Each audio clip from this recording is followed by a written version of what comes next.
on the experiences with the aim of learning from each other so that the family fabric could grow stronger.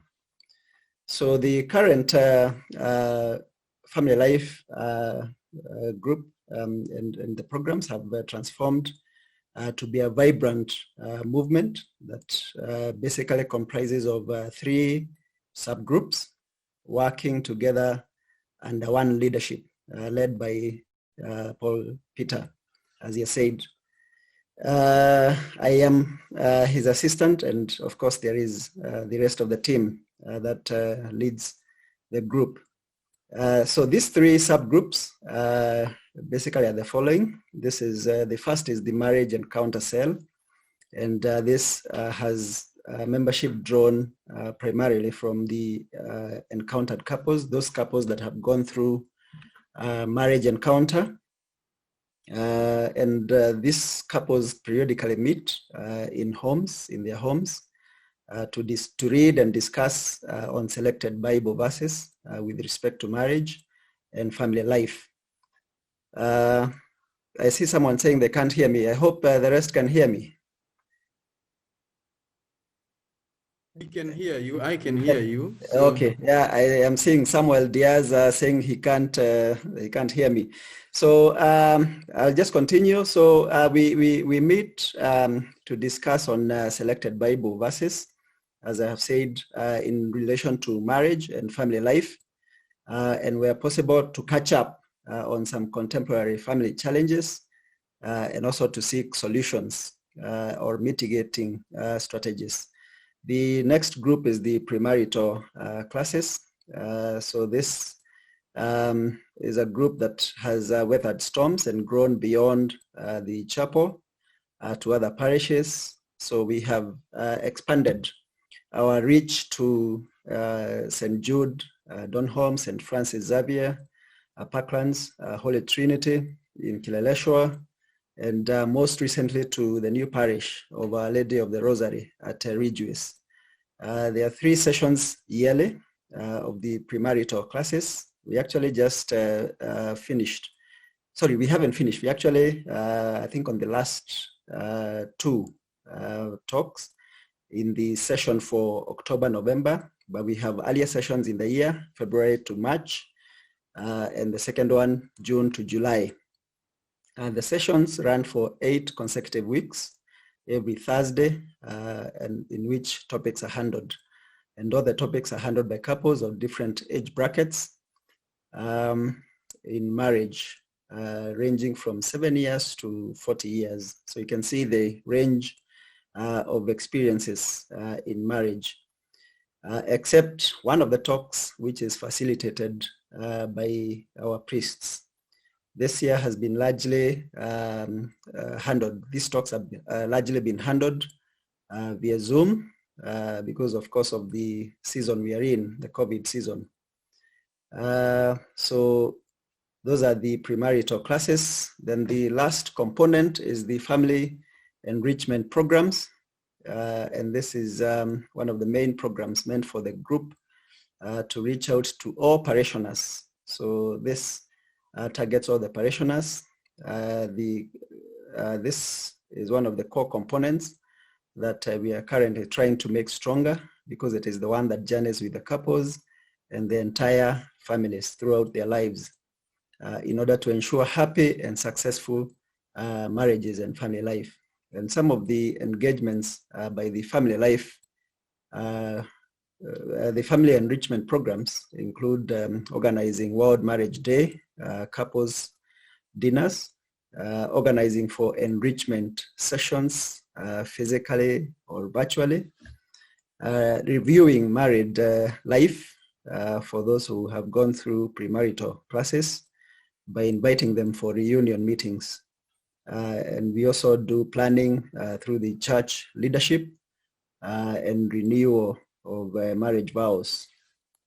So the family life group is open for all members of our church, and our programs are open for everyone, irrespective of the churches they affiliate with.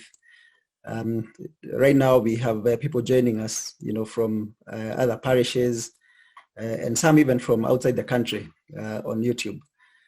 So as long as you're, you feel attracted to the programs that we organize, as we have said, that help to enrich married life. So you're welcome to participate. We have endeavored this year to increase the tempo of our outreach programs. This particular webinar being one of them. So despite the COVID-19 lockdown, families have to continue to grow and tackle whatever societal challenges there may be. So we welcome you to this session. We hope to learn a lot, of course, from our presenter today as part of the growth and enrichment for families. So welcome everyone. Back to you, PP, so that then you can tell us where we go from here.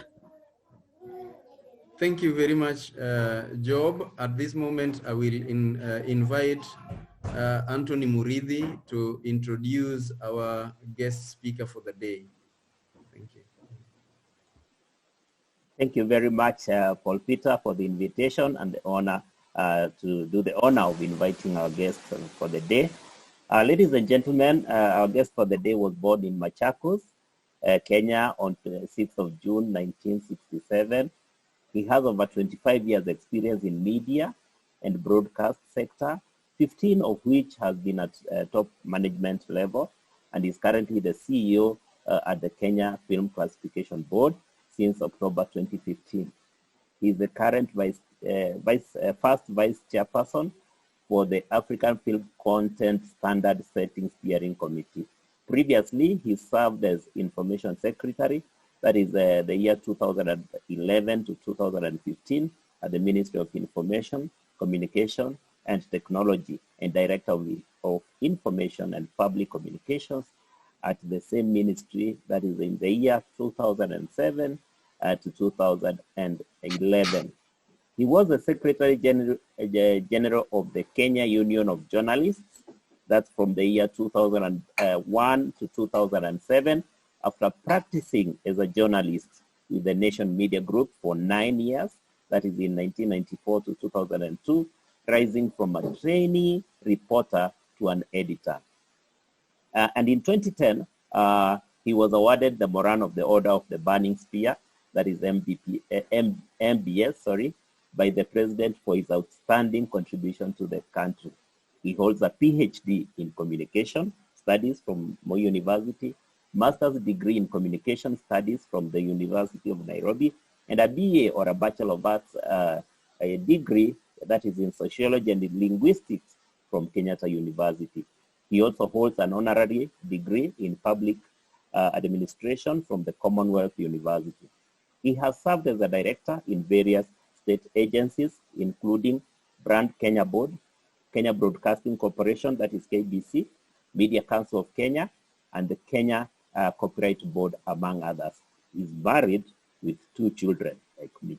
On a personal level, our guest for the day, I met him in the year 2018 at the People's Park in Machakos during the first ever Uhai Festival, which is a festival for sports. I mean, for the people with the disabilities to showcase their sports ability, where I was at that moment the MC for the occasion. Ladies and gentlemen, from wherever you are, put your hands together for our guest of the day. This is none other than Dr. Ezekiel Mutua. Karibu sana, Daktari. Thank you. Thank you very much, Anthony. And good evening, everybody. It's good to see you. I hope I'm audible and that we can follow each other. I think the rest of the speakers were very clear. And Anthony, can you confirm that I'm okay? Yeah, yes, you are loud and clear. Perfect. Thank you so much, Anthony, and the organizers of this meeting. It's a delight and a great pleasure for me to join you this evening for this important meeting. I am very pleased to see that St. Paul's Chapel has taken these measures to organize such a forum where we can discuss technology and family and ensure that we continue to promote family values because as a believer, I believe that family is the basic unit of society and the very foundation of our society and our nation.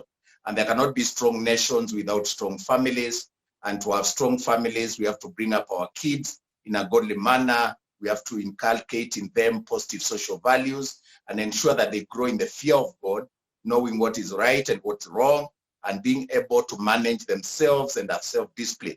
And I think if there is any time that the foundation of the family have been tested, it is this time. And so to see forums like this that bring us together to be able to pray together, speak to each other, support each other, encourage each other, I think is a very good thing. And so we are very delighted as both at a personal level and also as Kenya Film Classification Board. Allow me to say that as a board, we have been carrying out public awareness programs and a program we call, a media literacy program we call You Are What You Consume. And this program is geared towards creating awareness among children to be able to consume content responsibly and safely. We know that the internet is a wonderful platform, but it has come with a lot of challenges. It has actually contributed in a very big way in disintegrating the unity of the family and affecting a lot of young kids, especially the impressionable minds, the ones who have not reached an age where they can make up their minds and be able to control themselves or manage how to use technology. And a lot of parents buy these gadgets for their children, they give them access, and they do not know that there are dangers that come with technology. Good as it is, you know, and beautiful as it is, as it's an enabler for growth, for knowledge, for information, for entertainment. But it also has, it's a double-edged sword. And so a lot of parents who give access to the children to have gadgets, to have iPhones, PlayStations, to have access to the television, need to also know that there's need to have a responsibility to give these children or to empower them with knowledge and with information. And so as a government agency, KFCB is mandated to regulate this sector, regulate content, regulate what children watch, and regulate what consumers consume. But we can't do it alone. We need other stakeholders like parents. We need other stakeholders in both the private and public sector to support. And the church is one of our most important pillars in this campaign. Let me, as I come to the crux of the matter tonight, say that as part of our endeavors to ensure that we create an environment where technology is used in the manner in which it would be edifying to our children, we entered into the only, I would say, family IT consultant in Africa. Evelyn Kasina is an international speaker. She's a young lady. She's a mother, but she's so versatile with technology. And we thought instead of us who are on the other side of the edge, of life, we give it to the young people to drive this program so that they can connect with the young people. But Evelyn, being also a mother, and being a Christian, she has also acquired a nice way of engaging with our children and with the parents in order to create awareness and ensure that they are empowered. And so allow me, Mr. Chairman, rather than go into the technical details myself, invite Evelyn, who has been facilitating through Google our platforms on a program we are calling Digital Parenting, which is very relevant to our topic today, the screen and you and why you should be concerned. To handle this presentation, I'll be interjecting where necessary, and when it comes to question and answers, I will answer, and I hope I'll not be letting you down by doing so, because at the end of the day, I am sure you're going to appreciate the depth and the intellectual capacity and versatility of Evelyn in handling this subject.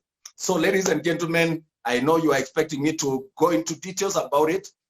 I'll be coming towards the end, but allow me to ask Evelyn Kasina, who is with us, to join and do a short presentation, probably 15, 20 minutes on the subject for tonight, and then we can get into question and answer where we'll be coming in. Allow me also to say, Mr. Chairman, we took the liberty to publicize this event And so there are so many other people who are joining in. It is also trending under KFCP at St. Paul's. I'll be getting you the hashtag, but it's trending. And therefore, we want to create as much awareness and involve as many people as possible. And so the comments that Evelyn will be making will also be trending to ensure that we help other people. So it is now my great pleasure to invite Evelyn to take us through the session. Karibu sana, Evelyn. You are muted.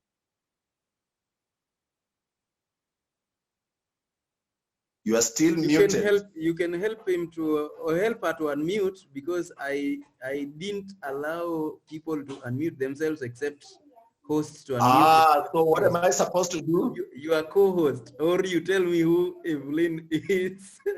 Evelyn who? Evelyn Kasina. Is that Kasina? Yeah, she's good now. Okay. I have unmuted her. Okay. All right. Thank you. I hope you can hear me.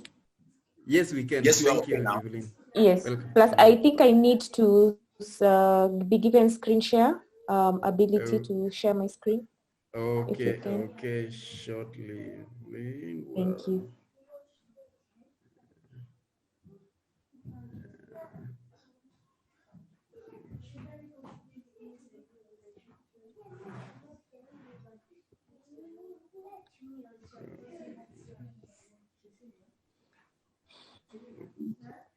Okay, try. All right.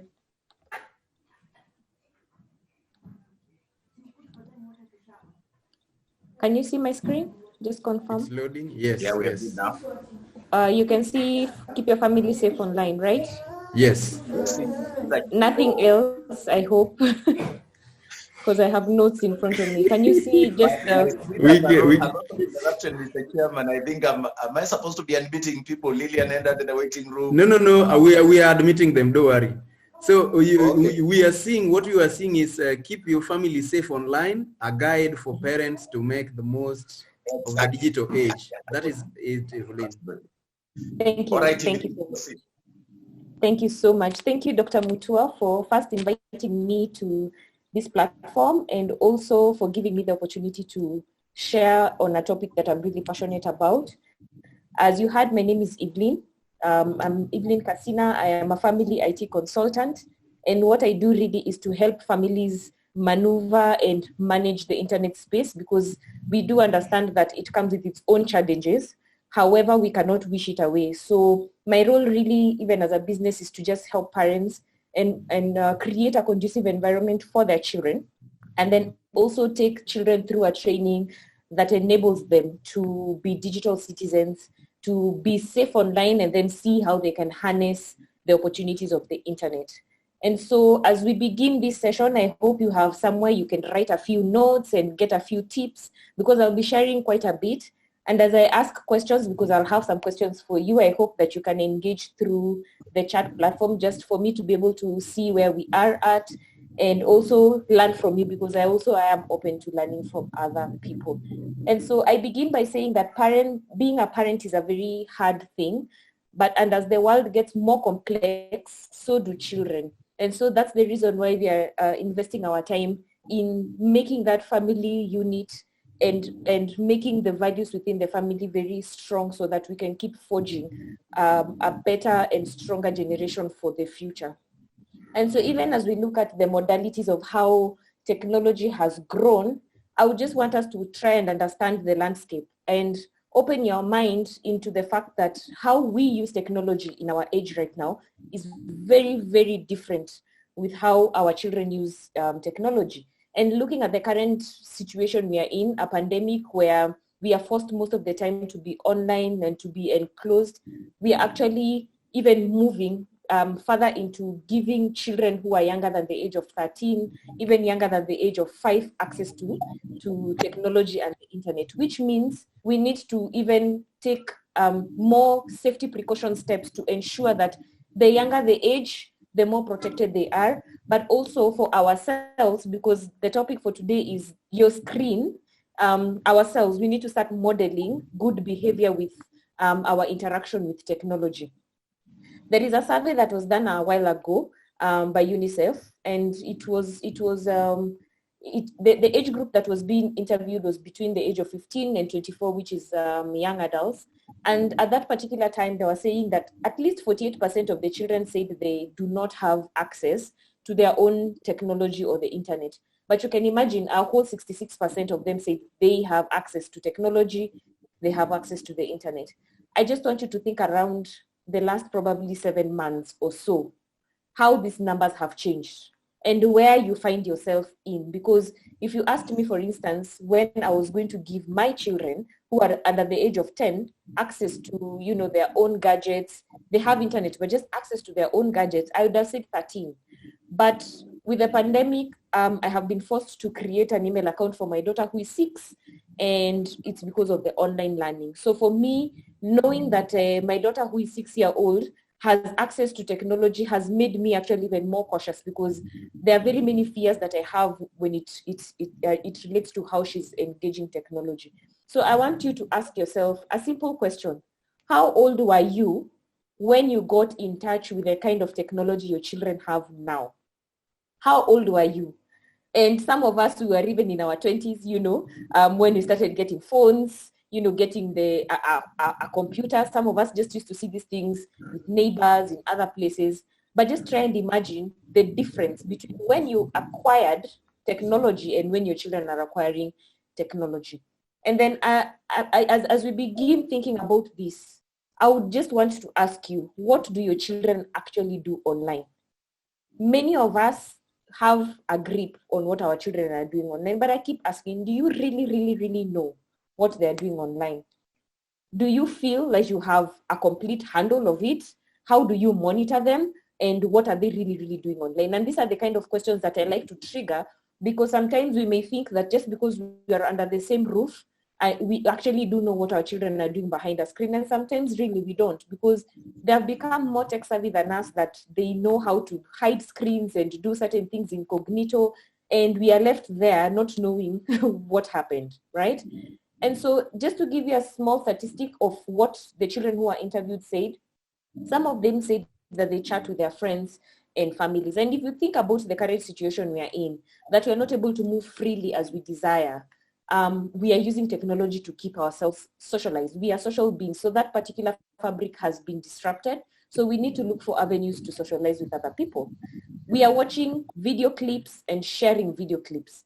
And this is something that we actually are seeing more and more of. And that's why even the Kenya Films Classification Board is really tight on making sure that the things that are being uploaded on the internet are palatable for our children. And then also looking at video games. I know in every house there is a game downloaded on a phone or on a gadget. We have PS stations, we have all these avenues for gaming. Now the children have been saying that they play with their friends, but that sometimes they actually do engage strangers. And I keep asking parents at this particular point, when your child is playing a game with a stranger, or when your child is playing a particular game, for instance, have you played it yourself? Do you know what the game is all about? Have you actually gone to the particulars of telling your children what you expect them to do online? And that's why I keep insisting that family values are things that we need to keep insisting and talking about within all the conversations in our home, so that we can make sure that our children are grounded by our values. Because when they go over the internet space, they are global citizens, and sometimes we cannot keep catching up with what they're doing in that particular space. I also love asking another very tough question, which is, what are the biggest concerns you face while keeping your children safe online? It's great to see that when people are sharing their reviews, and this is where I'll just ask you to please just post one of your concerns on the chat option, so that we can see that we are not alone in the things that we feel concern us when it comes to the internet space, for ourselves as well and for our children. But I love to encourage parents by saying that you're not alone. This is not something that is unique to you only, because parents have told us that they are worrying about the kind of content that comes to their children. And there are people who actually masquerade on people. They say there are people who are online who pretend not to be who they are. And even as adults, we actually do get exposed to such kind of things. And you can imagine things like identity theft, people who would hijack your social media platform to just start soliciting other people for either money or unhealthy content. We have a lot of this. But there's something particular that I've seen that is very common, and especially in this COVID-19 pandemic time, where parents now want to really get engaged. And this is my opportunity to just thank you for being here, engaging with us, for, opening up your time and wanting to learn, because that is what we really need to do. We need to be engaged, we need to get skills, and we need to learn so that we can know how to better manage this whole situation. And even as we try and understand, I keep saying that technology is an amazing force of good.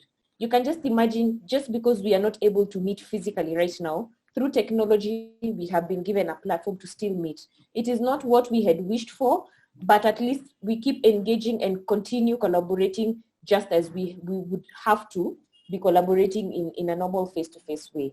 And just to look at it, we have still, through the survey that was being done, 76% of people say that they use the internet for homework and research. And I think we all can attest to it, that we use the internet even before COVID to research on new topics, to research for jobs. Our children currently are using this, if they have not gone back to school, they're using this particular platform to engage digitally in school. We are actually also working at home, so through technology, we're able to submit work and we're able to collaborate with our colleagues. And then most importantly, we're able to upload things online and we're able to consume. And if you think about how your children are using this space, think about the uprise of TikTok, for instance, and just how people are using it for entertainment, to showcase their products and services, even to just, create a brand for themselves. This is where, when children start showing interest on what they're posting online, we need to start caring about what they're posting and having conversations around their digital footprint. And even as we think around this, my agenda today, hopefully, is to help you set digital ground rules, to discover family-friendly content, and then talk about some privacy and security measures that you can apply for yourself, and by extension, your family and the whole entire ecosystem of your child. Now, every family is different, and therefore, the limitations, the restrictions, and the guidelines you want for your family are different for each individual family. Setting ground rules can help you enjoy the internet while understanding there's a limit where the good of the internet can become a negative impact if abused or overused. You know that if we stay on the internet for a very prolonged time, we can actually have health effects. I'm a standard example. I have glasses just because of screen glare, so it affected my sight. We know that even extended time can actually even deteriorate our quality of sleep and really help us not be able to become very active when we need to be active. Now, another question that I have for you is, do you currently have any ground rules that you have set for your family when it comes to technology and the internet? If you do, please feel free to share so that we can also learn and borrow a few things. And for me, one of the things that I have done in my own home is to create certain things, one of which is a basket, and I hope you can see me maybe on your side of the screen. You can see I have a pink basket with me. I call this my technology basket. We use it where we have created tech-free zones in our home. When we're having dinner at home, we put our portable gadgets in the basket and we have physical conversations with each other. And we stopped asking each other actually at home, how was your day? Because the normal answer will be fine. So what we do is actually go deeper and ask each other, like, what was the best part of your day? Why didn't your day turn out how you expected it? If you had any challenges, what are they and how did you handle them? And we have found that when we ask each other very intentional questions, there's quality of the conversations we have, there is depth. We find that even when we are asking our children this, they actually go deeper into the conversations that are happening in the playground, which is such an amazing thing. And so I encourage you to create tech-free zones in your house. And while you have those times, let them be screen off times so that you can improve the quality of conversations within your space. Another place we have put as a tech-free zone is the toilet. We don't carry portable devices to the toilet. For our children, they're not allowed to carry portable devices to their bedrooms. Recently, actually, when the kids opened their school in September, we banned the use of earphones because we realized we want to listen to the conversations they're having in class. Because yes, children can be more tech savvy than we are, and you may think they're in class, but they're not in class. And we actually even saw a news feature of a 13-year-old who was groomed online, and it ended up being a situation where she was cohabiting with the person who took her away for almost a week. Such tragic stories where we think can only happen to other people, but in essence can happen even within your own house. So as you're setting these ground rules, set boundaries around screen time. And what I love to encourage parents, because I know we have such an extended time because of online learning, is please get acquainted with your child's school calendar and get to know when they have classes, when they have breaks, and when their classes are supposed to end. Now, when they do have breaks, make sure those breaks in between are mandatory, that there is no screen, so that they can also just get out of the screen glare.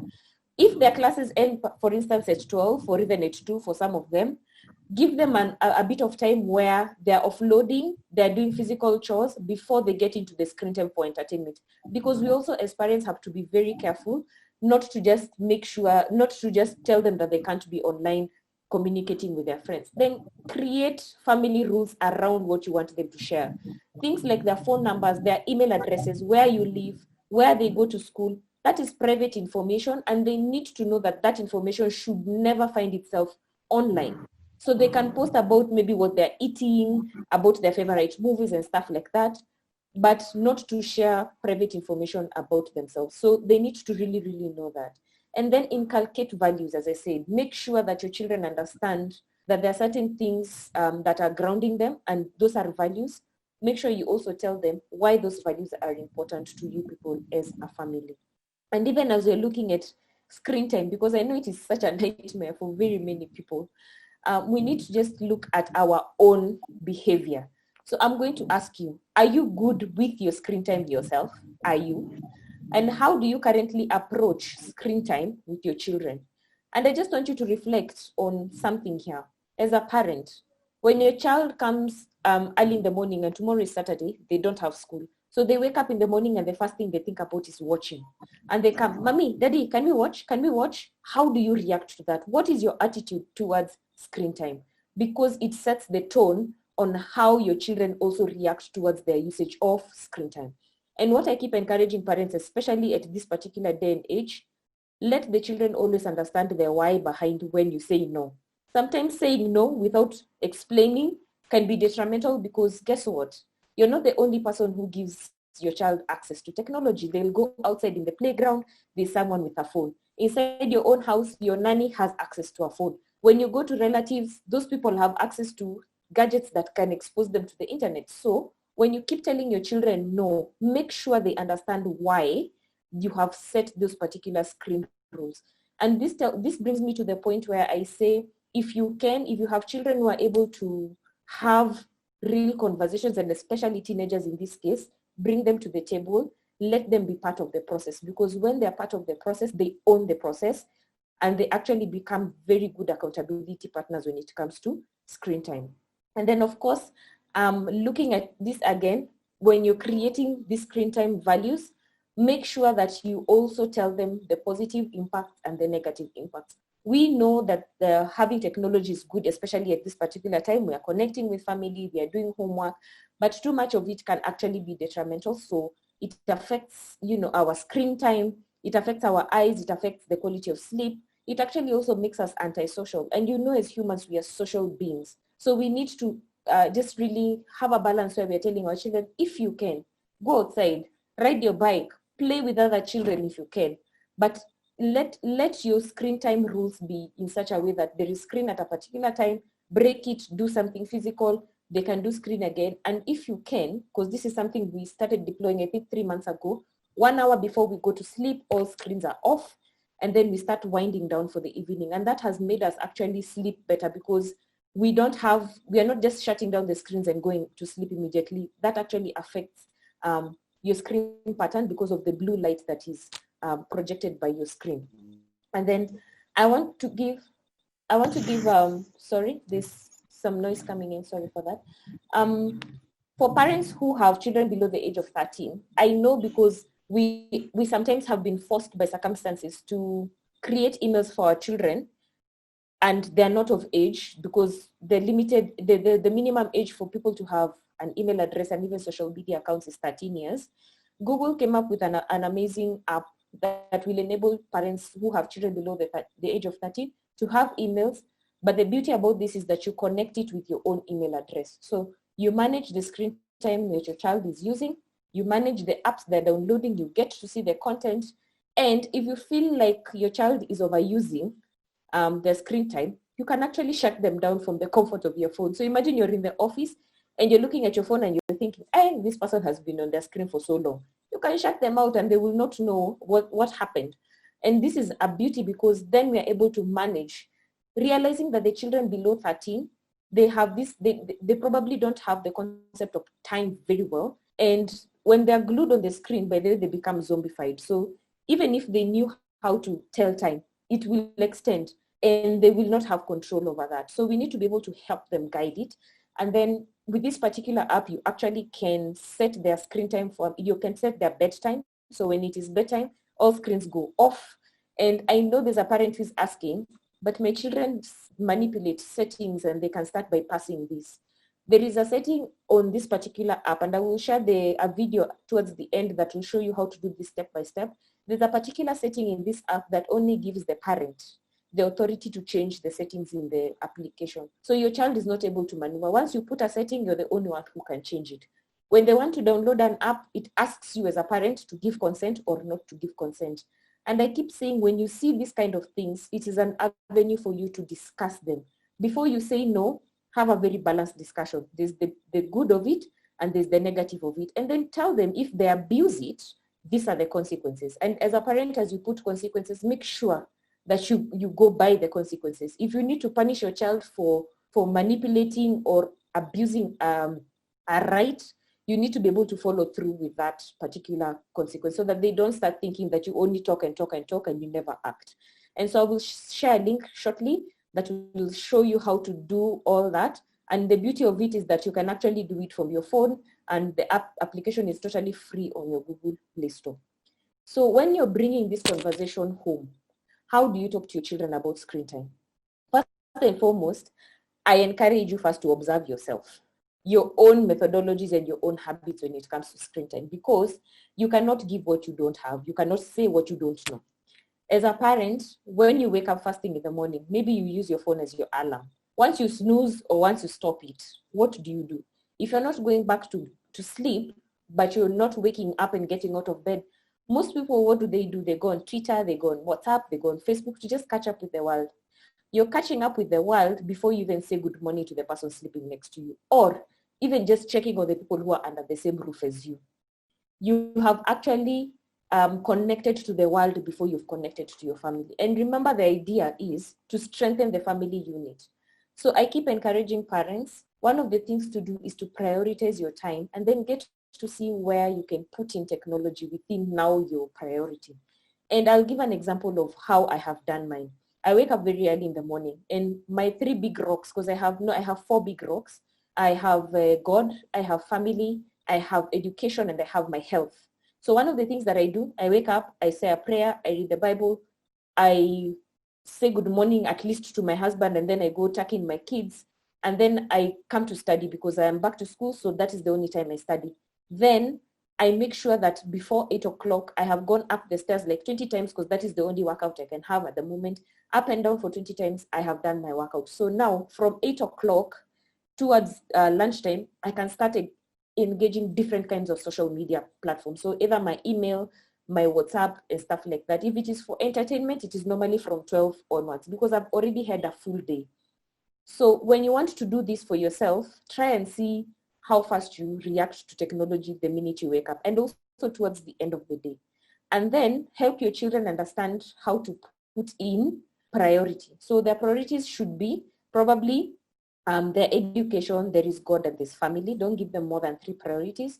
And then now put entertainment towards the end of the day, because also you need to be able to harness technology for education for them at an extended time. So you can try do that, and also probably see within the next 1 week, just observe how different people are using their own technology, so that also when you're having this conversation, you're coming from a place of understanding and you have knowledge and you have data. Then now you can bring it up by explaining to your children, these are the new rules that we want to set up. What do you think about them? They can discuss, you can put them down and see how that goes. And even as you're putting punishments, make sure they understand again the why behind the punishments that you're putting up for them. And then also try and see, even as you discuss, the importance of understanding why each individual child, and especially teenagers who are on social media, are lured towards certain digital platforms, so that at least you're also considering their needs, you're considering their wants, and also making sure as they go into these platforms, they understand exactly the consequences and the benefits of being in these particular platforms. And as you do that, this is tied very, very strongly with digital footprint, which is sharing. And I love when I'm teaching children this, I love to be as practical as possible. I don't like sugarcoating anything, because they need to understand that there's something called bearing personal responsibility.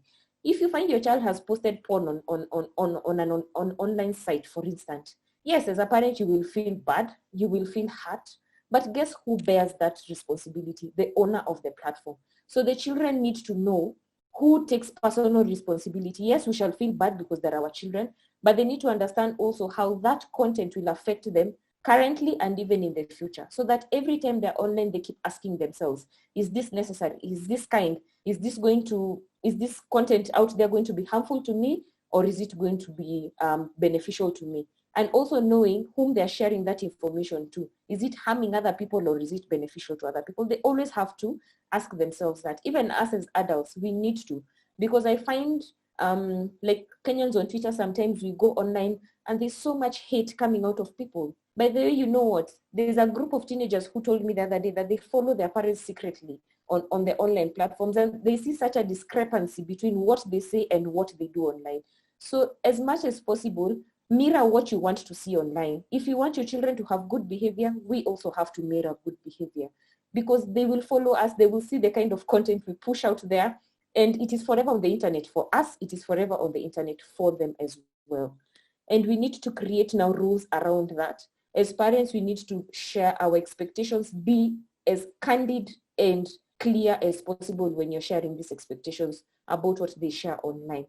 And as you're having this discussion with them as well, please just be open in knowing that there are people who have made it and there are people who have regretted the things that they posted online, and we can have a very balanced discussion on that. And of course, I keep saying everything needs to be tied into our family values. Without values, we are shaky. Without values, you're blown where the wind goes. And our children need to know that if they're grounded in values, honesty, integrity, compassion, they need to know, because once they're on the internet space, those values that you have instilled in them are what will ground them. And when certain things come to their way, they know what to take and where to draw lines. Those are called boundaries. And for me, I have seen this benefiting in my own family, because when my children go outside and they're being pressured by their friends to play video games, they already know our stand on certain video games. And even at the moment, they're not playing any video games, because I realized that the video games they were playing, they were making them very aggressive. So I told them, as we work on changing this behavior, we are cutting off these video games. And they already know, and they're preaching that outside. So it is a very painful and very hard journey to inculcate values, but it is really a good result when you hear your children preaching to other people outside. You need to pre-screen your content. You need to consume content that is of your age. And when I hear that feedback from other parents, I feel so happy, because the conversations I'm having at home are not just entering through one ear and getting out through the other. So that is really good. Inculcate values. Most importantly, don't stick with the values yourself. Share them with your family, your ecosystem. Let people who are around you know, I stand for this because of this and this, so that at least they don't get to infringe on your boundaries. And of course, as you're doing this, be clear again, talk about it, and let's all create a positive environment around it. And so I'll keep rushing because I know we don't have a lot of time.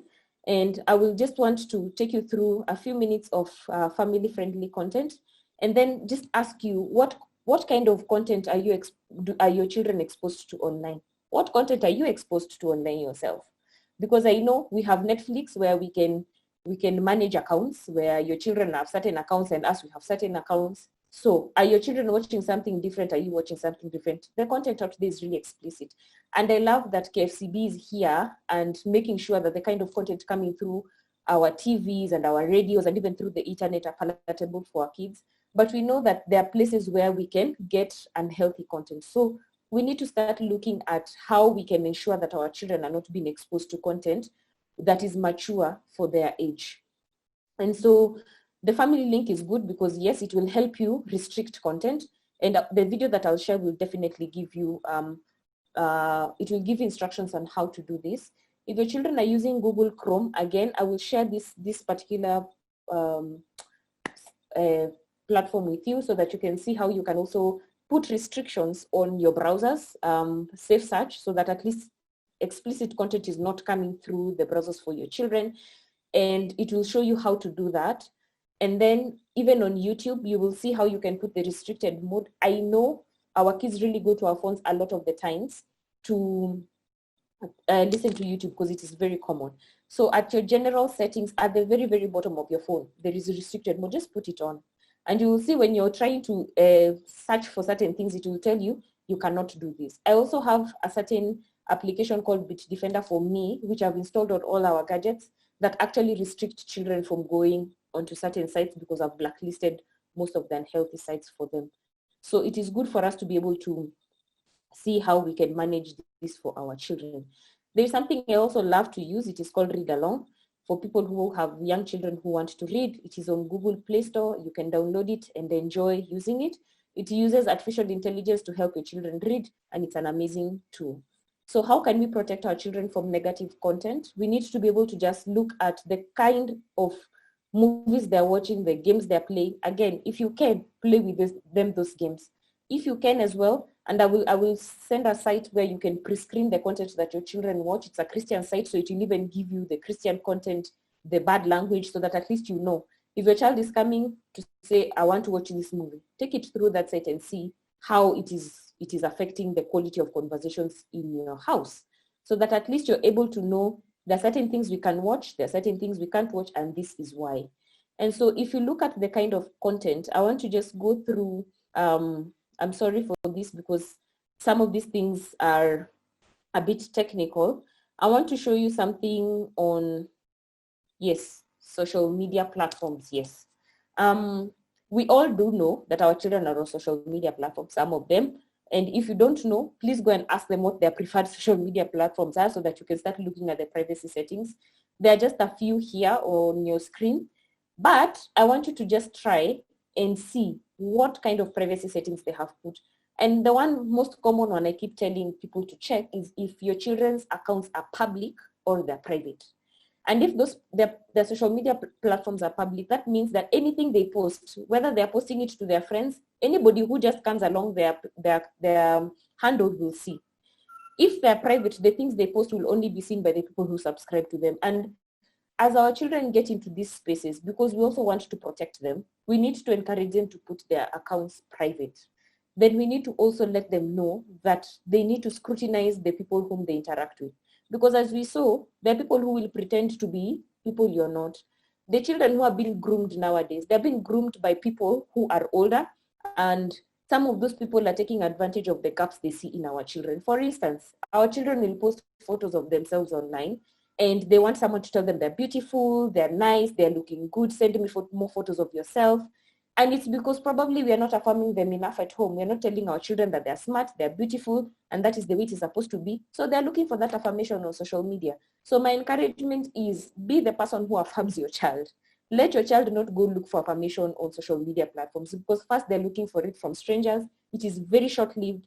And those people, actually, you do not know their intentions of affirming your child online. So look at the privacy settings. Try and see what information they have already put out there. If it is a bone of contention, discuss it and try and make them understand that there are certain things that will expose them. They will expose their security. Also let them know as they're doing live videos, because I know that is really trendy right now, doing live videos. Let them put off their location from from the Google Nene. They put off their location because that can actually also expose them a lot by exposing where they are, even where they are going and where they took those photos from. If they must put photos online, let them put those photos way after they have left that particular environment, so that it is also not causing a security issue for them. So those are some of the things that we need to just look out for. And then of course, encouraging them to have strong passwords. For me, I'm the one who has put password for my children and I've given them the passwords. but I keep telling them that passwords are private things. They should not tell people, because again, my children are very young. But as you're getting into discussing this with teenagers, let them have passwords that people cannot crack, because identity theft is very real and people target vulnerable people like our children. Of course, we need to discuss things about social media bullying, and bullying has actually taken a life of its own. If we look at our own country, we are named as the worst bullies online, which is nothing to celebrate really. But our children mimic the same things that we post online. They see us abusing our leaders, they see us abusing each other, and then we are the same people who are telling them that abusing people is wrong. We really don't have the moral authority because they can see what we are doing. So I keep encouraging us, when you feel like, you're annoyed about certain issues and about certain topics, use your emotional intelligence to know when to speak and when to pause. And even if you have to put information out there that is disagreeing, or it is not really what is common, just use very respectful words. We can actually disagree, but respectfully. And that is what I keep telling parents especially. Because once these children told me one time that they follow us on social media, it really made me think deeply on the things that we post online. And it actually extends to someone was abusing a leader and you liked that comment, or you laughed at a comment. That means you're endorsing it in essence. So we need to be very careful the things we do as adults on social media, because our children are seeing the same things. And so some of the things that we need to look out for, change of behavior, change of language, aggressiveness. And aggressiveness, this is something that is very common nowadays, because the kind of games they're playing are very combat games. And you'll find your children are becoming more expressive, but they're very combat in their expression. And those are things that are very worrying, because then it means that they're not able to internalize emotional intelligence when they're raising their issues. Or maybe they're being bullied and you don't know. So those are the kind of things we need to check. If they've changed their way of dressing because maybe someone is telling them they're fat or they're too thin or their color of their skin is this and that, again, it goes back to affirmation. Affirm your child and tell them, as beautiful as they are, that is what God intended for them. And that is the way it is supposed to be, so that they're not always looking for the wrong things out there. And so even as I conclude, I will share this particular presentation with you so that you can see some of the resources we have. There's one thing that I keep insisting, and I hope I can find that slide. It's okay. There's something that I keep insisting when I'm having this conversation. It's about talking to our children. Talk very soon, talk regularly. I keep saying, even though you feel like a broken record, it's okay. Just sing like a broken record. You don't know how that file is going. Sing like a broken musician. Because I keep saying, if a certain conversation comes to your table, and especially this very unhealthy or taboo conversations like sex and pornography, we need to be able to ask for wisdom. This is what I always say. I tell God, timely wisdom. Just give me timely wisdom to know what to say and not to regret it. Because I want to be able to know, if I found my children watching a certain thing, how they got introduced to it, how long they've been engaging in it, and with who. And most of us, sometimes we come out with our guns blazing. You find your children doing something questionable, you're blazing guns at them. As I said, unfortunately for us, we live in a time where we are not the only people who expose our children to technology. So if you're banning things in your house, you're not having conversations, they will go out there and get it anyway. So talk, and don't wait for 48 hours to pass before handling certain conversations. Be vulnerable, share with them your mistakes, because I think one of the things that I've realized is we don't show vulnerability to our children. We make mistakes as adults, and why not show our children that we make mistakes? Because they also feel like we are human as them. And we also have the space for grace, and we also have the space for forgiveness, because where will your child learn forgiveness if they don't exercise it at home?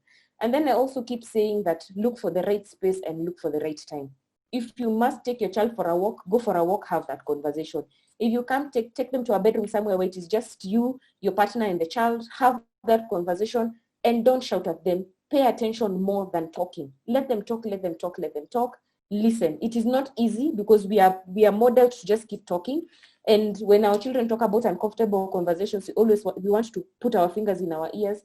We need to change our mindsets over these things, and then create a conducive environment in your home. Make sure even the people who are extended in your family, which is the ecosystem, they understand what your boundaries are, what your values are, the things that you accept, the things that you don't accept, so that you can know. And this extends to our salons. And I know parents, we take our children to salons and then they're given phones that we don't know where they're coming from, and they keep quiet. They don't even start screeching because they're being pulled their hair. Is the person making your child's hair aligned with your values? Yes or no? The school, the church, everywhere you know that there's someone who can give technology to your church, they must be aligned with your values. You must be able to share with them your expectations, even as they go for play dates and they go for sleepovers. These are places where we need to extend. I keep telling people, anytime my child comes home and tells me they made a new friend, I want to date their parents. And for two reasons. I want to know what kind of people they are, and I want to know their values. Because if they're not aligned, I will have to have a really deep conversation with our children why we can't do certain things with them, like play dates and sleepovers. And for us, sleepovers are a no-no. So we need to start looking at dating our children's friends and parents, getting to know who they are, why they stand for what they stand for, so that we are raising our children with people who are aligned to us. And even as we are doing that, the people who are not aligned to us, they come into the space of alignment because we are sharing a lot of values together. So for me, that is my very long, short presentation. I hope you have learned something. I will share this presentation with you so that you can benefit more from it. I'll give it back to, I think, Dr. Mutua to take over. Asante sana.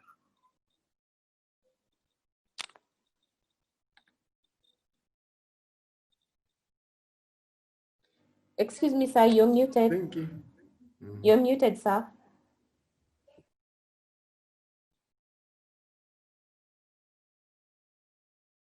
Please unmute him. Yes, let me try to do that. Okay. Yeah, can you hear me now? Yes, we can. Thank you, Dr. Oh, sorry. Yeah, I realized we have such a dictatorial host on a light note.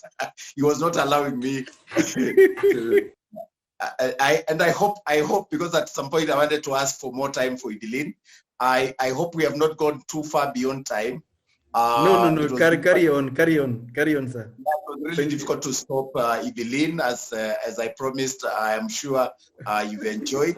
Evelyn is our top IT family IT consultant in the continent, and I would ask her to share contacts first of all. How can you be reached, Evelyn, as to begin with? Okay, you have to be all right. I told you that guy is no joke. So let me finalize then. Let me finalize then. If you can come towards the end as we conclude. But let me. I'm asking her to unmute. Yes. Okay. Perfect. But I'll give you time. I'll give you time, Evelyn. So Chairman and everyone who is here, thank you so much for joining this. Our delight as KFCB and as a government agency is to see parents and our stakeholders like churches and organizations like this taking control and creating a conversation. I think what we have done as a board, and I want to thank my colleagues who are here also in big numbers. And as I told you, this conversation is trending. I think it should be #1 countrywide. You can imagine with all the things that are going on in the country, we are trading one. So everything that you say now is being posted, and we are sharing this because we want to create a national conversation about moral values. We want to create a conversation about right and wrong. The things that we are seeing happening, wrong things that are happening in our country, they start from our homes, they start from our relationships, they start from the way we bring up our children. The very concept of the family and what they take the family to be, the interactions they have. I always say, when I was growing up, my parents used to warn me against certain kijiji, or some street, and they tell me they are bad people there. In fact, where I come from Ukambani, used to be told that side hata kuna witches, cross that utarogwa. And so we used to avoid when we grew up and we are in town or we go to the market. They would tell us that corner you can be mugged, or utapigwa geta. But now those getters and the mugging and the witches are online. Pinto files on the pro. Bullies and all manner of harassment and all manner of bad behavior that our kids are exposed to.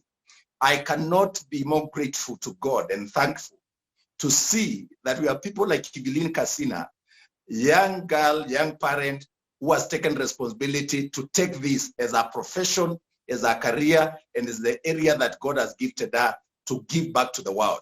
And then to see churches and organizations, religious organizations, and many other stakeholders that we work with who have taken the responsibility to ensure that we create safe spaces for our children, that we create a conversation, and that we restore the foundation of the family. Let me close by saying that a building is as strong as the foundation. Most of the times we don't look at the foundation. It's sometimes not lovely, not beautiful. And we step on it and we do a man of things, but we admire the chandaria in the house and the furniture and everything. But the greatest and the most important thing that we can do is to build a firm foundation of values, positive social values. And I always say the basic ones, just a sense of right and wrong. Being able to say sorry when you wrong somebody. Being able to say thank you when somebody helps you. Being able to say excuse me. And learning to be able to inculcate these positive social values of honesty, good behavior, discipline, resilience, for our children to know life is not easy. These values and these kind of processes require collaboration. And that's why we are so delighted to have had this session tonight. I believe that this country is not going to the dogs. We can salvage it, but we have to do it one person at a time, one family at a time, one parent at a time, one child at a time. We got to commit to say, the buck lies with me, not with the President Uhuru Kenyatta, not with the deputy, not with the Raila, not with our national leaders. The buck to restore the foundation of our country to God and to what it ought to be lies with me. And so I'll do my bit. And there are no angels, there are no experts in parenting. We'll make mistakes, but we got to keep trying. So I want to say thank you. I want to thank Evelyn. I want to thank our colleagues who have helped to mobilize this in a very short time. And thank St. Paul's Chapel for this invitation. And hope that we can have some moment for question and answer. I saw some of the questions that are being posed. If there is time, we can answer a few, maybe in 5 minutes or so. But say we will be available to do this once again, to do this with you, to work with you, to help you. And that's why I was asking Evelyn if she can share contacts, and you can invite her separately. She's as good as it gets. And I can also be available again to come and speak. I know you expected me to speak today, but I thought if we can start by laying that foundation from a technical perspective, it would really help. Thank you very much, Mr. Chairman. Over to you. Thank you very much, Daktari. I've always loved listening to you. And as I told you, this is now the third time I'm listening to you. I listened to you a long time ago when I was in the university, and recently when you visited our club, the Rotary Club of Milimani. I'm not so dictatorial, only that experience has taught me that many times people unmute themselves knowingly or otherwise, and then they somewhat interfere with the smooth flow. And so at this moment, I will allow people to unmute themselves when they are asking questions, and otherwise stay on that mute mode. But there are a few questions that had come up, and I want to believe that they can be addressed. The first one is, how is consumption affecting their core identity? That is a concern for me. That is Wangoi Kiili asked that question. I don't know whether you will respond to that first, or let me take that one so that we don't lose the floor. Thank you. And Evelyn, if you have something. But remember, Paul, I said we have a program called You Are What You Consume. And I think we pay too much attention on the consumables, on the things that we eat, in terms of food, drinks, and so on. And even you see campaigns that, this kind of food will cause disease and so on. We have bodies like KEBS, Kenya Bureau of Standards, that vet the kind of food that we consume so that people don't consume poisonous things. And yet we ignore the most important gateway to the values and ideologies of our children and our society, which is the mind, because that's a gateway to the soul. That's a gateway. So if your children are going to grow up with a fear of God, if they're going to grow up appreciating the values like positive social values like hard work, honesty, just being truthful and being content with what you have, even if you don't have a lot of money, but you are an honest person, you consider yourself successful in life, and not the images that we see in the media where people landing in the choppers and people who have money and we don't know the source of that money are the ones who are considered to be successful. So this is very important. So yes, what children consume shapes their values. Don't you be cheated. We've seen researches that show that children who are exposed to violence become violent. And Evelyn has said that some of them become even aggressive, and you can even see it. You know, if your children are consuming bad content, there are telltales that you can follow, and you can be able to know that your children are being affected by what they consume. So I think we can. I can ask Evelyn if she has anything else to say on that one. But I think it's an important thing to know that really bringing up your children, and for us to have solid families and a solid society, I think it begins by now managing the conversations and relationship with our children in respect to what goes into their minds and what shapes their values. And because life has changed, parents are not available. We are waking up very early to go to work and coming late, and we are tired. I think it will go to be a commitment for us to do what we got to do to bring up godly and responsible children. Evelyn, anything to add?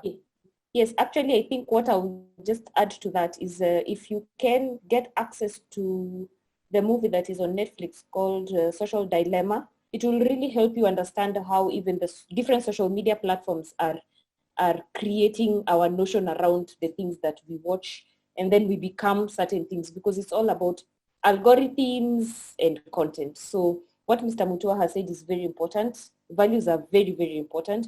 However, we are what we consume, really. If you're consuming combative content, you will be very combative, even in your language and in your actions.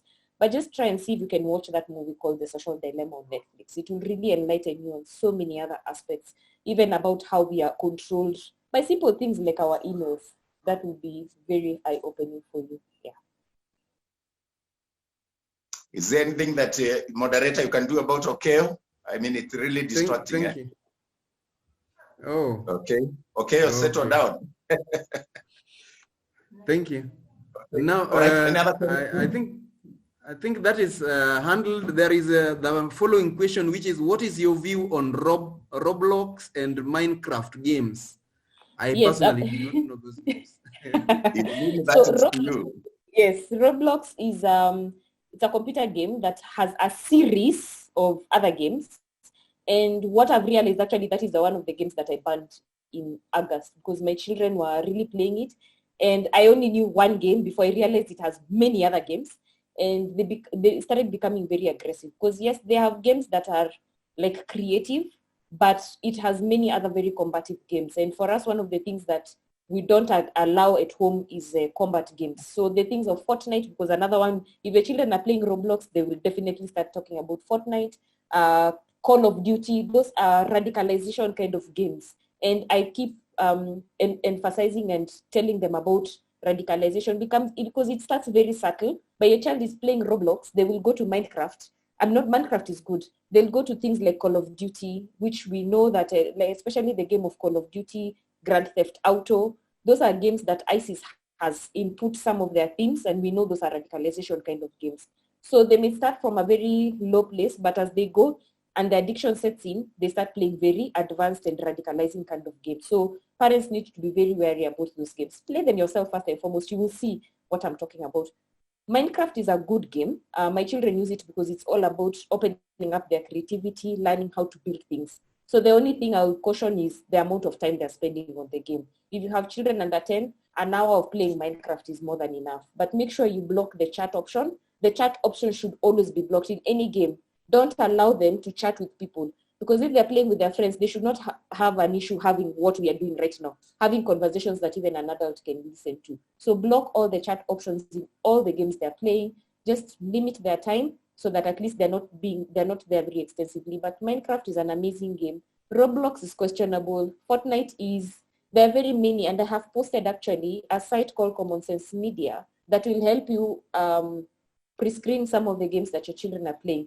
There's a new one we need to watch out for, and I know I'll tell this also to the team of Dr. Mutua. It's called Among Us, and it has just hit us, I think, probably August, September. It is a game we need to watch out for, and if your children are playing it, again, very questionable game. So just pre-screen all the games you're playing so that at least you're able to know what kind of themes are being pushed by the games. Over back to you. Thank you very much, Evelyn. Actually, about the gaming, there is another question from Jerry. She's saying, gaming is a big industry. How do we direct the young ones towards the growth aspect of it, e.g., creating games for positive development? I don't know whether there are any steps that the board is taking or that we are using to promote. I don't know. Maybe you have some response to that. Evelyn, do you want to say anything about positive content development in games? Gaming is big. Yes, gaming is very big, and we have seen actually very many people harnessing the potential. Now, what I actually do, and this will feel like marketing, but what we're actually doing in one of the programs that we do for children, when we are helping them harness technology, we are helping them create games. But the aspect we have taken is one, to help them create games that speak about our culture, because one of the things I've realized is that we are importing a lot of culture. So if your child loves playing, say, the Minecraft, why can't they create a Minecraft that talks about Africa? Why can't we teach them about superheroes like Syokimau and Mekatilili, and they create games about that uplifting the African culture itself? And with that, we are teaching them very many things. Because if today you were to ask a child, who is your hero? They'll be the Avengers, and Avengers are very many.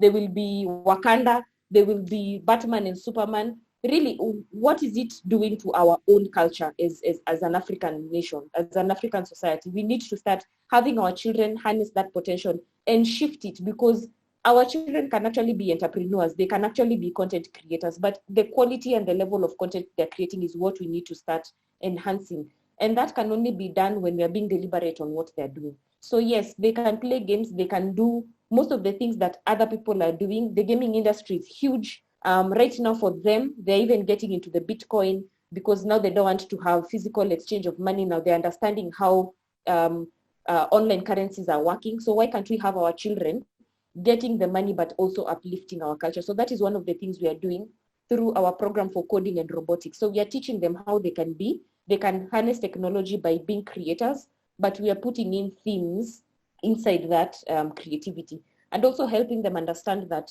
other children with special needs like autism, I have a very special place for autism in my heart, that children with special abilities can be included in the technology space. So as they're creating content, is it palatable or can it be used by someone with special needs?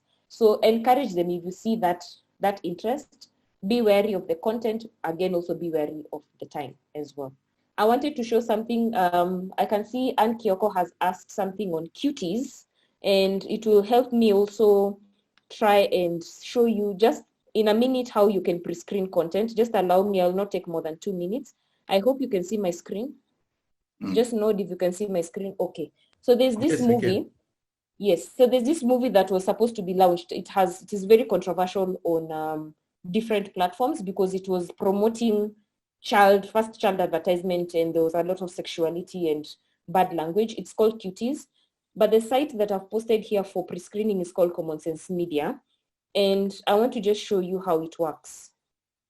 I hope it loads. Yeah, quickly. Good. So you come here on the onset of it, just go to the parental portal. On the onset of it, just write Cuties here on the search button. It will bring anything you want, from books, apps, games, and everything. So this particular movie has been rated 15 and above. Okay. So if your child is under 15, obviously there's a conversation to have here. But if you go down here, and this is where you should pay most attention, one of the things that I keep saying is empower your children to know how to use such kind of platforms, because they'll come here, they look at the positive content and see what the content is all about. And you can see here, they are saying the popular images that are widely available on online sexualized young girls.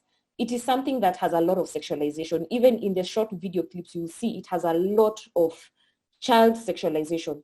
But what is the positive message of the movie? You need to be able to see. I go to places like violence, because for me, I keep telling my children violence it's not celebrated. So they get to know anything that has even 1 dot of violence is questionable. So if they see here it is 3 out of 5 bars of violence, it's questionable. So let them read and see what kind of movie it is. And then look at this place of sex, and it will give you now the details about the theme within the movie. So you're able to even understand as a parent if you allow your children to watch this, this is what they're getting into their heads. And what gets into their heads will get into their heart. What gets into their heart will become an action.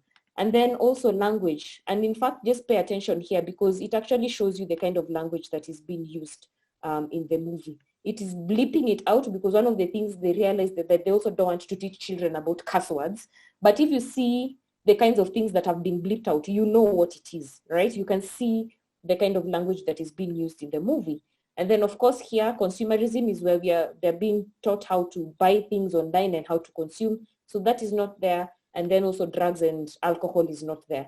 But 3 out of 4, there's no positive role model in this movie. I mean, it's just one. And I think it is about friendship. That is what they say here. But there's violence, there's sex, and there's bad language. So as a parent, are you going to allow your child, whether they're 15 and above, to watch this movie? That is a point of discussion. So use this particular site. There's another one called Plugged In. I don't know if it has changed screen. Can you see? Has my screen changed? Yes. Good. So this Plugged In, the good thing about Plugged In, and let me just maybe click on this. This is a new movie that has just been released on Netflix. It will give you the movie review, the positive elements. Here it's very important. It gives you the spiritual elements. It gives you the sexual content as well. It has violent content. It has the profane language, drugs and alcohol, and any other things. So at least this particular site called Plugged In, the only difference between it and Common Sense Media is that it adds the spiritual element. So you're actually able to know a bit more about the movie in terms of the spiritual element. So I hope you can make this your friend. I've posted the links on the chat so that you can try and make this your best friend, show your children how to use it so that in case you're not there, they can always pre-screen their content. So I hope that answers. But Mr. Mutua, please answer Anne because she asked, what are you doing about cuties as KFCB? Over to you. Hi. Before Dr. Ezekiel speaks, may I speak, Otieno?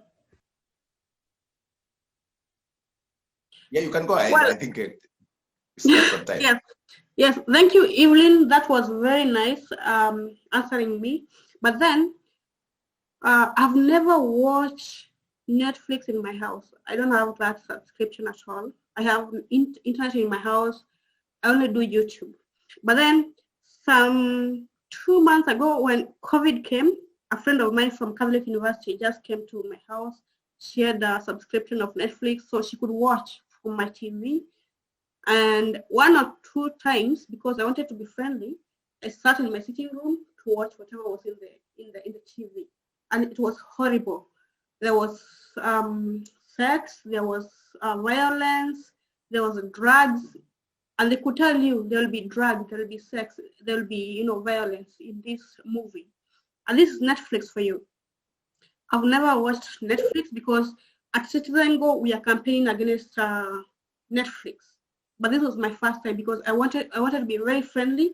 I'm a Christian person. I wanted to be very friendly to my friend who's from Catholic University.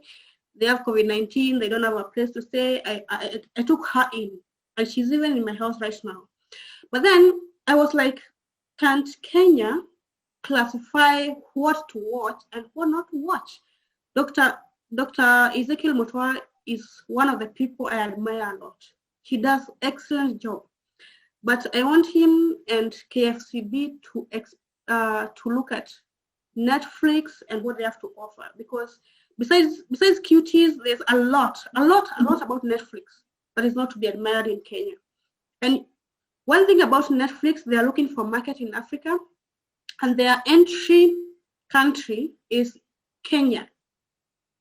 Just like every other agenda in Africa, just like homosexuality, just like abortion, every other entry country is Kenya.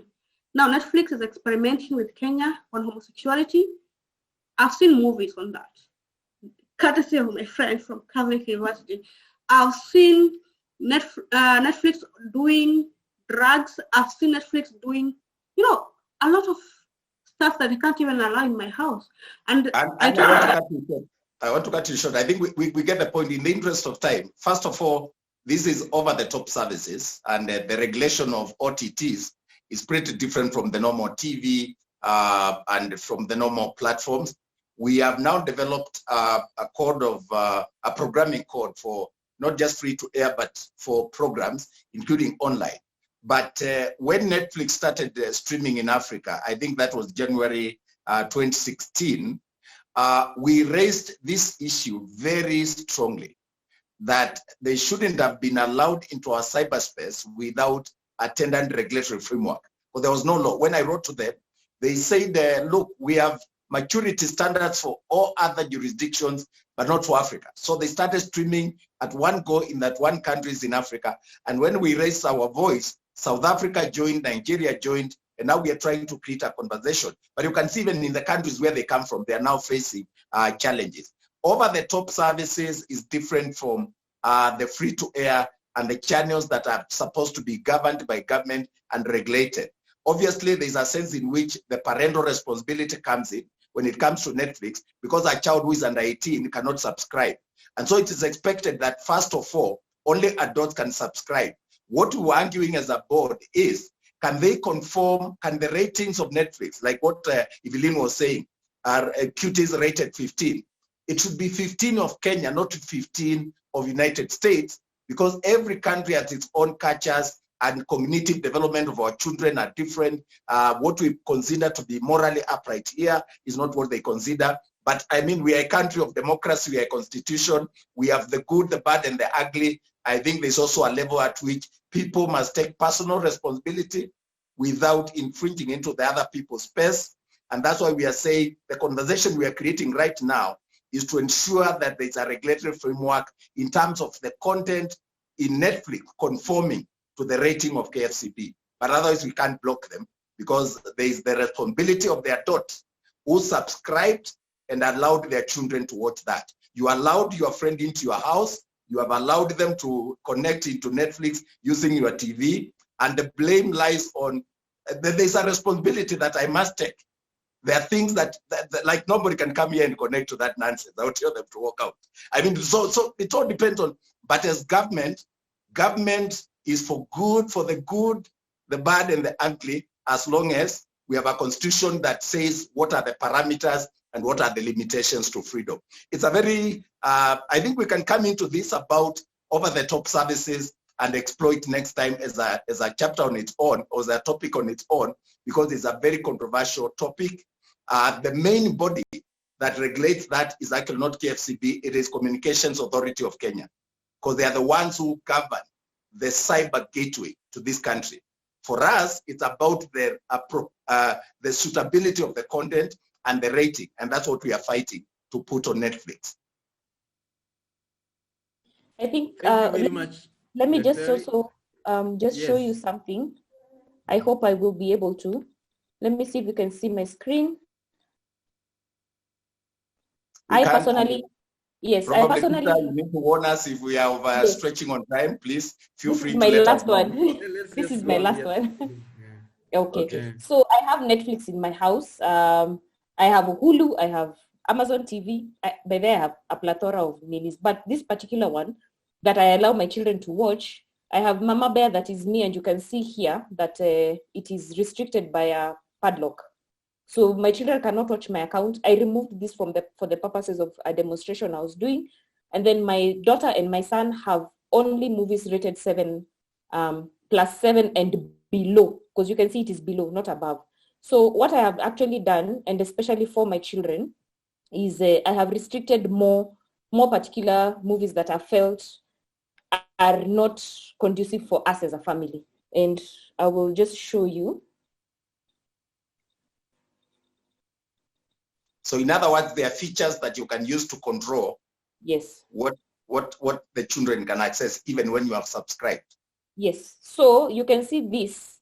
For me, here it is. And the next time I have to change this setting, it will be when they're 13 and above for any of my children. But I have restricted titles for movies. These are the particular titles I have blocked, because upon pre-screening them, I have found that they're not good in terms of their language and the themes. So I come here and I find a new movie that has been launched. I don't like it. I have the mandate to block it, and it cannot be shown. So if they go to their own particular portals and they put maybe SpongeBob, it tells them that you're not allowed to watch this and put in a password because it is password restricted as well. So this is something I have done for the thing. So I make sure that I monitor the kind of things they love to watch. We pre-screen them, but the things that I've also felt they have been launched and I don't want them to watch, I come and block them from this particular portal because I have the capacity to do that. So anybody who has Netflix and the Hulus and all these other channels, they can try and do this because it is something that is within your control. Okay, just Peter, if you allow, so the final comment, because that is a very critical point. Just to indicate that there are conversations that Anne and religious organizations like St. Paul here that need to also participate in and support. And I want to thank Anne because she has been very vocal. And she takes no prisoners when it comes to some of these things. But when it comes to participating in regulations and in legislative processes, I think we lag behind as Christians, as responsible adults, and we leave that one to the bad guys, and we end up with very bad laws. I believe Netflix should not have started streaming here without conforming, because when we wrote to them, they said there are restrictions in the US. I mean, there are maturity standards in France and everywhere, but not in Africa. And you can see now what African governments then have done. Those who are not as tech savvy as Evelyn, not every parent who is at that level. And so there's still that danger. So we still need to raise our voices and say Kenya cannot be the dumping ground for these kind of things. But look, there's also the other side of technology, because Netflix is a huge distribution channel for content, and we're asking our people to become creative, our filmmakers to make films, and they want them to trade to get into the global market. So there is a balancing act that we must get involved in, provided that there are regulations. There would be nothing wrong. But then we need to advance now to the level where Evelyn is, where as parents we know the features and the safety nets that are available for us to protect our children and to protect the space that we can protect in our houses and the places where we have authority. But in the meantime, I know it can be done. You cannot watch pornography in the United Arab Emirates. China does not even allow Google. They have their own. They don't allow WhatsApp. It is all a matter of government and how we want to be governed. But for us, we have Article 33, freedom of expression, Article 34, freedom of the media, and Article 35, freedom of access to information. And you saw even now, yesterday, the cybercrime law has been negated. You know, I know there are debates about the National Assembly and the Senate, but I can tell you when it comes to lawmaking, we are not as keen. So what I'm urging is to be more alert and to participate as Christians and as religious organizations. Thank you very much, Dr. There are a few comments here. One is from Yala Jabes, my friend in, I don't know whether he's in Kisumu right now or Nakuru or wherever, but he says, I admire Dr. because of his very tough stand on adherence to good morals, especially LGBT. It's very difficult in this current world, but somehow he's achieved good results in the country. We all know you as the moral cop. We are very proud of you. Thank you very much. And we also have, Jabez has also written, what KFCB doing is in deterring, I think what is KFCB doing in deterring media personalities who are secretly promoting unacceptable moral decadence from the platforms they have. Maybe you can speak. You have seen the way now we are working with DCI to arrest. When Aloka, the guy who did Kanugo, posted an obscene video, in 2 weeks we arraigned him in court and he was sentenced to 6 months. You know, it's only that Governor Rasanga paid for him again. I was talking about leadership and morality, because now the governor wanting to be popular, he went and bailed him out. I wish we let the guy now learn his lesson and serve. Because in other countries, look, if you see people, superstars like in Lionel Messi and others, when they violate tax payments, they are arrested and taken to court, and people don't picket and go demonstrating and say this is a superstar. But here you arrest a guy who is molesting children, a guy who is violating regulation and promoting bad content, even including some of the bands here. You've seen now what is happening with the South Soul. with tremendous respect. You can see presentation of gay characters or a man and a man behaving like they're a family. And this is a popular band that is liked by our children, and we allow it as a way of life. I think all of us have got to be concerned and condemn these things. In other countries, and you can see with now cuties, Texas governor started a campaign for people to unsubscribe on Netflix this program because of this program. So I think there's need for also what Ann Kioko is doing and other people to join hands, and we become more vocal, picket if we must, put memorandums and petitions, but it has to be, like the Bible says, from the time of John the Baptist until now, the kingdom of God suffers violence, and the violent shall take it by force. Thank you very much for that. I see we are nearing 8, and so we may not get all the comments. Perhaps I'll be able to allow one or two comments, somebody who may want to say something. I recognize past president, past assistant governor Jane Beria, I think all the way from Lagos. She's joined in and making a comment there that we are better off teaching the children and talking to them, because controlling can be very, very difficult. That's quite in order. Thank you very much, Ann Kioko, Citizen Go, and all these other leaders. Dr. Stephen Karanja is here, among other leaders. So I want to give a chance, anybody, somebody can raise up his hand or her hand before we close. No, Peter, I wanted to emphasize that point. Yes. That point from Lagos. The best way to protect our children is to empower them. Not to snatch the gadgets, not to condemn, is to ensure that they know. They have a sense of right and wrong, and they know how they can safeguard themselves. When they see a bully, they can see the signs. And that's why it's very important to work with people like Evelyn for our children to be empowered with the information, to know what bullying is, how bullies pry on them, and what can be done to ensure that our children access gadgets and they become tech savvy and they love technology without endangering themselves. Thank you very much. I see Jerry has hands up. Could you go ahead and speak what you want to say? I think my question is addressed to Evelyn. How do I have teenagers in the house, and my son is very tech savvy, so he's always talking about VPNs. Sometimes you put a password and he bypasses it. And I'm the one who asked about the gaming industry, because when I was trying to ban games in my house, he was having a conversation with me about, Mom, you need to understand the gaming industry. It's huge. Sometimes sessions are held, competitions are held. So this is a child who's very aware, who's more tech savvy than you, understands much more about IT. And now it's the support systems, especially, and I'm speaking for many parents whose children will probably more tech savvy than them.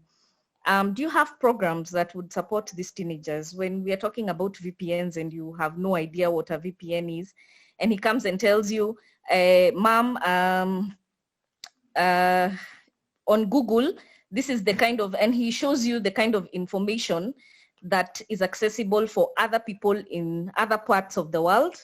He can tell you that he can, see people in their living rooms and things like those. So this is a child who's very tech savvy. So support on such children and directing them in the right path. And then maybe also there's a video that was going around called The Sextortion of Amanda Todd. It would be an important video for parents to watch with their children and have a conversation about cyberbullying and also the content they put online. Thank you, Peter Paul, for allowing me to speak. Thank you very much. Yes, Evelyn, kazi kwako.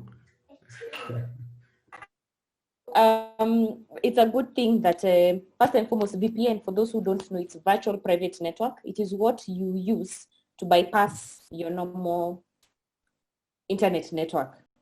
You can stream through, you can be in Kenya, you're using internet from another locality that is a bit more open if yours is very restrictive.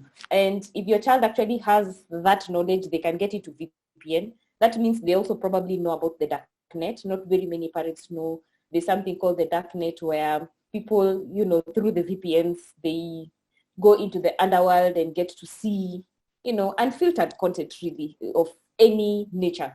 So what I can advise you to do is probably they can join our coding and robotics class so that we can see how we can tap into that creativity and make it better for them. They can, become their own content creators, game creators, and see how we can, because what we do actually once we are teaching them about, the coding and robotics, we get them into small groups where they can be incubated by tech labs, so we've partnered with a few tech labs where we feel like, but this is strictly for teenagers because we don't do this for young children. So we can put them in small groups where they can be mentored and they can create websites and applications with people who are already in the industry helping these kind of things. So yes, we can take them through that process and we can see where they can start harnessing and tapping into that interest and that creativity.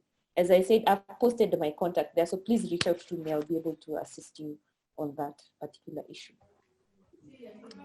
Thank you very much, Evelyn. I'm very happy and grateful for this session. I want to recognize all the people who've come in. I want to believe there is nobody that has something burning and it's being cut.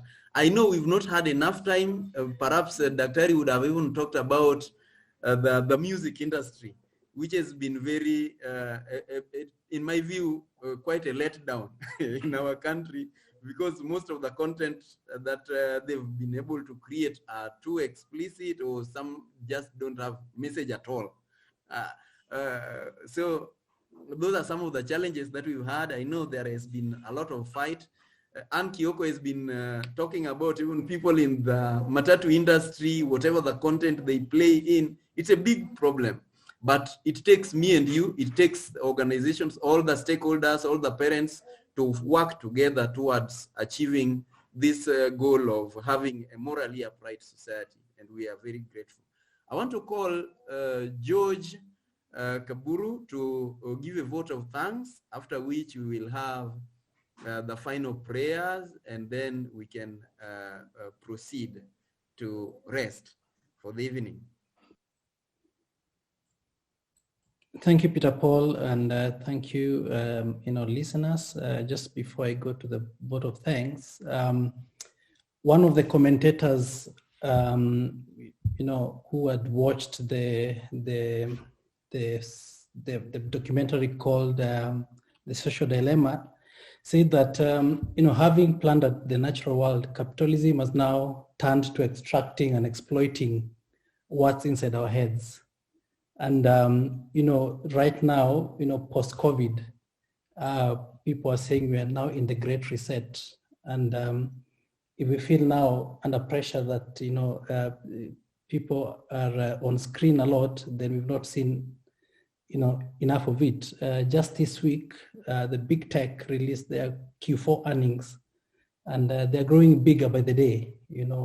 Facebook, Google, Netflix, they are more than double digits growth. In fact, Amazon grew by 197%. So, this will become even worse. And I think, Peter Paul, this is not a discussion for one day. I think we need to equip ourselves with the basic technology knowledge just to be able to empower children, as Dr. and Evelyn have said. But thank you very much.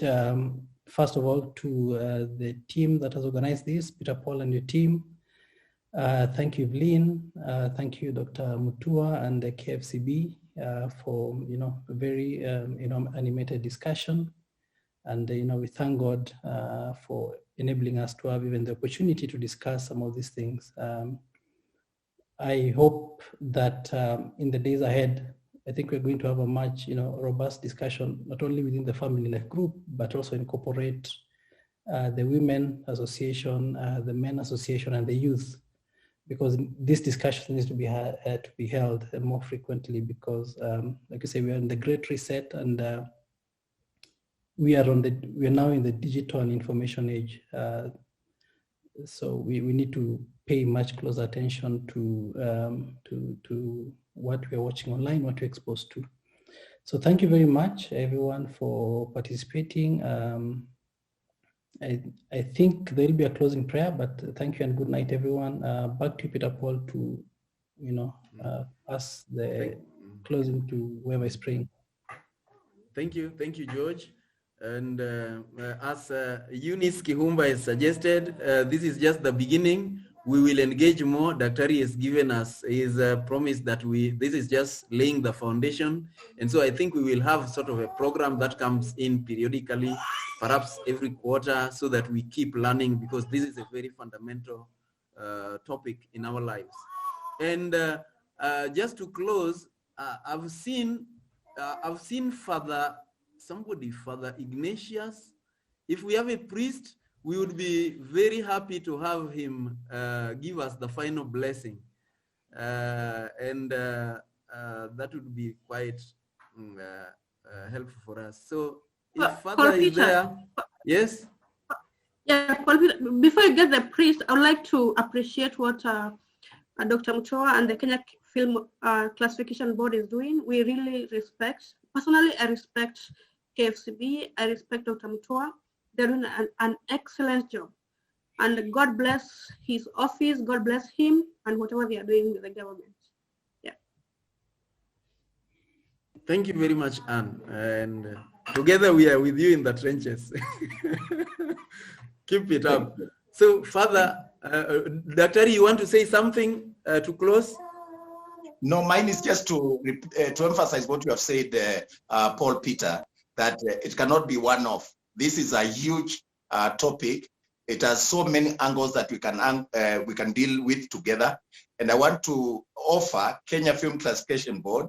In fact, I want to take the liberty to offer Evelyn Kasina and ourselves as an institution to engage with the church and to open ourselves to you, to give the facilitation and to be able to guide the parents under your church and under this umbrella as many times as you want. We'll try as much as possible even to bring the Google officers and the other people that we work with. But Evelyn is our chief trainer in that program that we're doing with Google. She has so much to offer.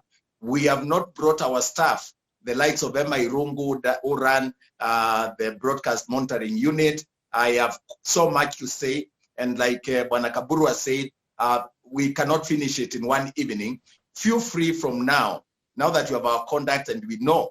And we are very delighted to see even the depth among the participants here. I'm hearing some things from Kaburu and I'm like, okay, you mean there are guys who are ahead of us in analyzing these things in terms of where this technology and where this pandemic is likely to take us and the dark side of the internet that is likely to unfold.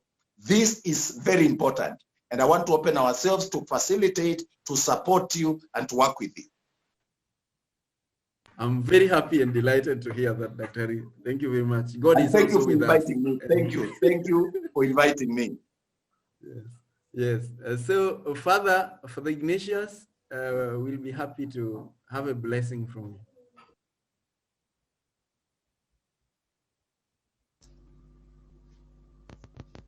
In the name of the Father, the Son, and the Holy Spirit. Dear Lord, we thank you for the gift of yourself to us. Thank you for the sharing that we had this evening. We ask that you grant us the courage and wisdom to ensure that all what we have shared indeed is seen, and we are able to encourage the young one, especially the parenting. We ask, Lord, that you may grant us a quiet and a perfect night. We ask this through Christ our Lord. Amen. In the name of the Father, the Son, and the Holy Spirit. Amen. Amen. Amen. Thank you, everybody. Thank you, Father. Good evening. Good evening. God bless you, everybody. Thank you very much. Thank you. Yes. Yeah. General Paul Peter, you are the best. Yes. Okay, let's thank you. Offline. Thank you, Dr. We'll have to partner. I think we need to engage you more. All right. Thank you, Anne Kioko. Thank you, Evelyn, for I think we deserve my coffee. Yes, you done very well tonight, and we hope to hear you again. Thank you, all of you. Thank you, Dr. And to the KFCB team, to the KFCB team, Peter Paul, there were people who are tweeting, you're trading. Even your photo now, you're looking very important online. So I'm very important of the KFCB team on the background. Thank you, Nelly. Thank you, Charity, and everybody was facilitating. We appreciate. Thank you very much. Thank you very much. And Evelyn, thank you. I'll get in touch with you. We have now your contact and we'll keep coordinating. Asante sana. Good night and God bless. God bless you. Bye. Bye. Bye. Michael, PhD.